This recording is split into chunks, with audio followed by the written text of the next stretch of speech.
Episode 32 Siddharth meets Vaishali. दादाजी की बात सुनकर आराध्या शर्मा गई। हर कोई उससे सिंघानिया फैमिली का वारस चाहता था, लेकिन अगर उन्हें सच्चाई का पता चल गया तो क्या होगा। उसने ही तो रुद्राक्ष से कहा था कि वह कभी भी उसके साथ कोई भी फिजिकल रिलेशन नहीं रखना चाहती। आराध्या के चेहरे के एक्सप्रेशन देखकर रुद्राक्ष समझ गया कि वह क्या सोच रही थी, इसलिए उसने बात बदलते हुए कहा, आप सब मेरी वाइफ को परेशान करना बंद कर दीजिए। मैं अभी कोई बच्चा नहीं चाहता। मैं उसे किसी और के साथ शेयर करने के लिए तैयार नहीं हूँ, अपने बच्चे के साथ भी नहीं। साक्षी जी रुद्राक्ष की तरफ देखने लगी। रुद्राक्ष बिल्कुल अपने पापा की तरह था और पॉजिटिव और ऑब्जर्व्ड। जब सब लोग आपस में बैठकर बात कर रहे थे तो एक गार्ड ने अंदर आकर कहा, सर बाहर एक लड़की आई है और वह मैडम से मिलना चाहती है।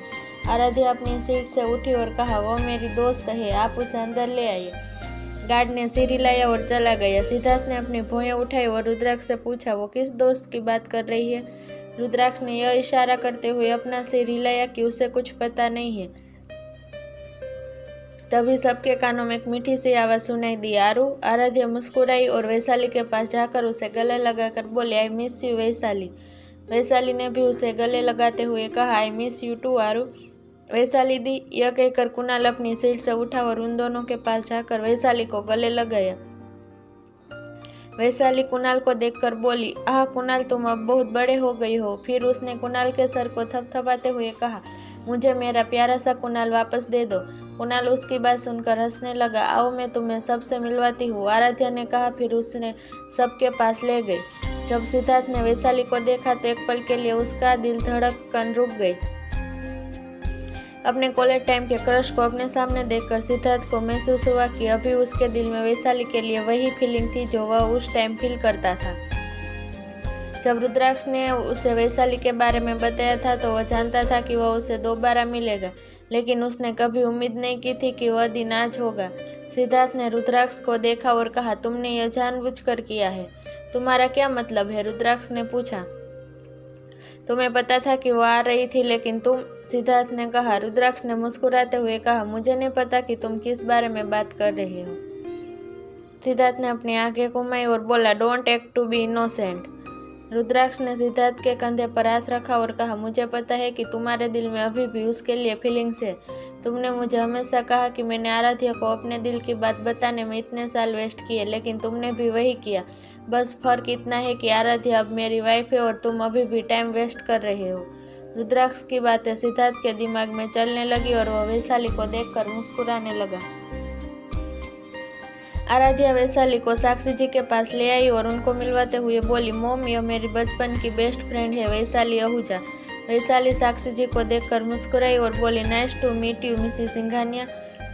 साक्षी जी थोड़ी देर हंसने लगी और फिर बोली, तुम्हें मेरे साथ इतना फॉर्मेलिटी करने की ज़रूरत नहीं है। तुम आराध्या के दोस्त हो और तुम मेरी बेटी की तरह हो, इसलिए मुझे इस तरह से मत बुलाओ। तुम भी मुझे माँ कह सकती हो।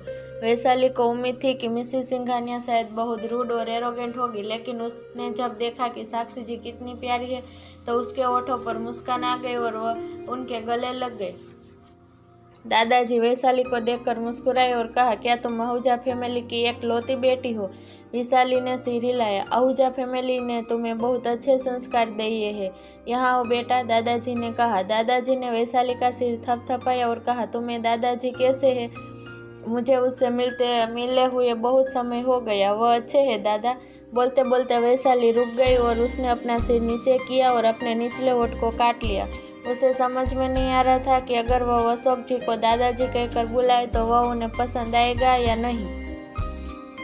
उसने अपना सिर ऊपर उठाकर दादाजी की ओर देखा। मैं जानता हूँ कि मैं दादाजी कहने के लिए बहुत यंग हूँ, लेकिन क्या करें, तुम्हें मुझे दादाजी कहकर ही बुलाना पड़ेगा, क्योंकि हमारे पास और कोई ऑप्शन भी नहीं है, दादाजी ने कहा।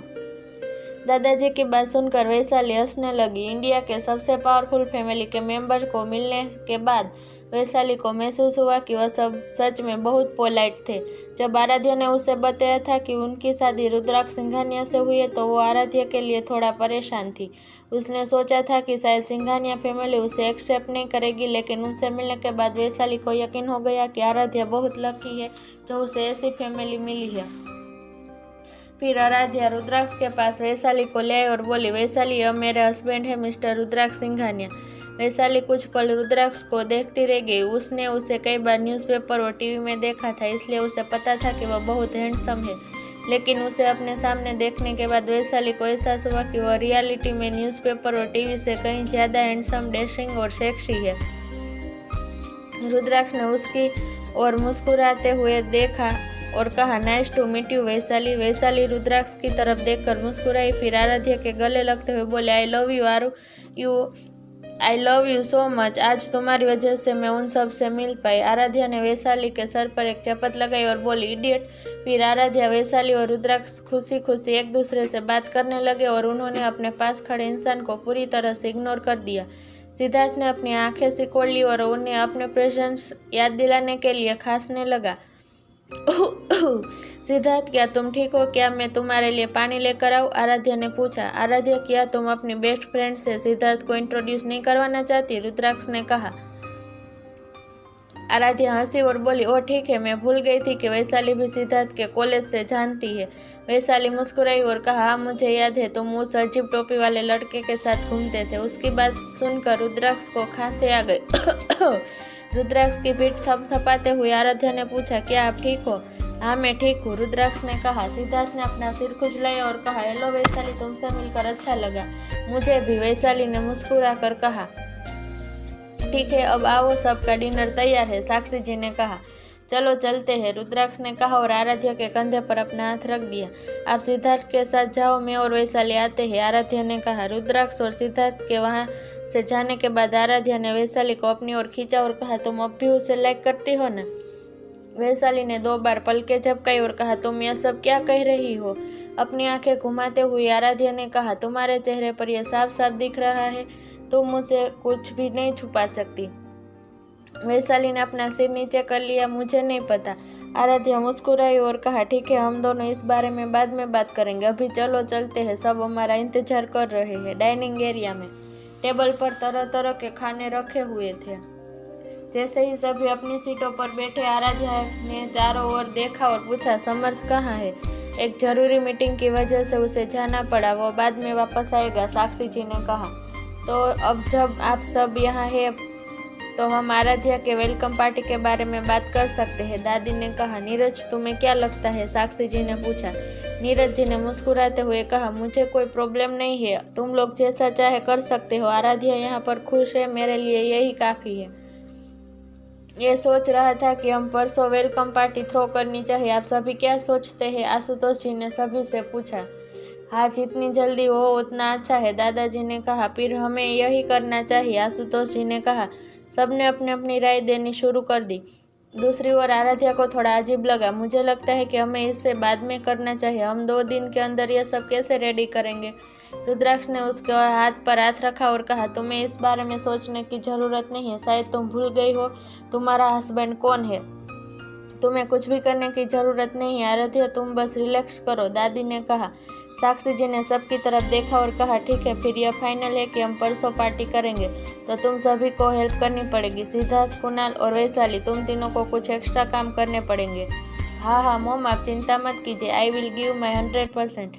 यह पार्टी धमाकेदार होने वाली है, वैशाली ने खुश होते हुए कहा। सिद्धार्थ और कुणाल ने भी सहमति में अपना सिर हिलाया।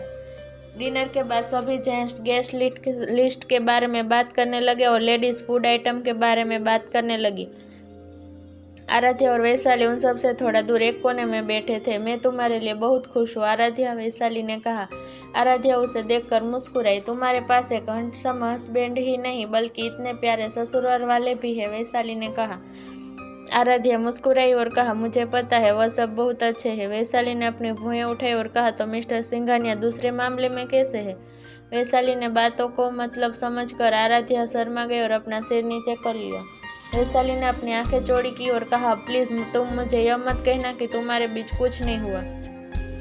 एक्चुअली हमारे बीच कुछ नहीं हुआ, आराध्या धीरे से बोली। क्या तुम एक नॉर्मल इंसान हो? फिर रुद्राक्ष की तरफ इशारा करते हुए वो बोली, लुक एट हिम, इतने हैंडसम इंसान के साथ रहते हुए भी तुम कैसे?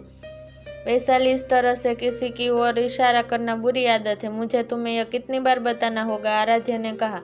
अपना हाथ नीचे करते हुए वैशाली ने कहा, ठीक है, लेकिन देर होने से पहले तुम्हें कुछ करना होगा। देर होने से पहले? तुम्हारा क्या मतलब है? आराध्या ने पूछा। तुम्हें पता है मिस्टर सिंघानिया को कितनी लड़कियां चाहती है? ऐसी बहुत सारी लड़कियां हैं जो उनके साथ बेड पर आना चाहती है। उससे पहले कि बहुत देर हो जाए तुम्हें कुछ करना चाहिए, कहीं ऐसा ना हो तुम्हें बाद में पछताना पड़े, और वैसे भी तुम दोनों शादीशुदा हो।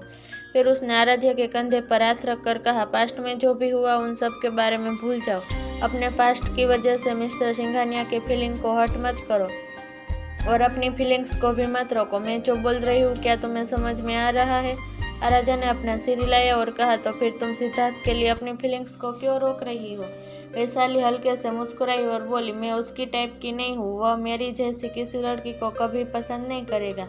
आराध्या ने उसके सर पर चपत लगाई और कहा, जब हम कॉलेज में थे तब तुम भी यही कहा करते थे। आगे इस कहानी में क्या होता है जानने के लिए सुनते रहिए my heart belongs to you on my love story box and like और सब्सक्राइब जरूर करिए। तब तक के लिए बाय बाय।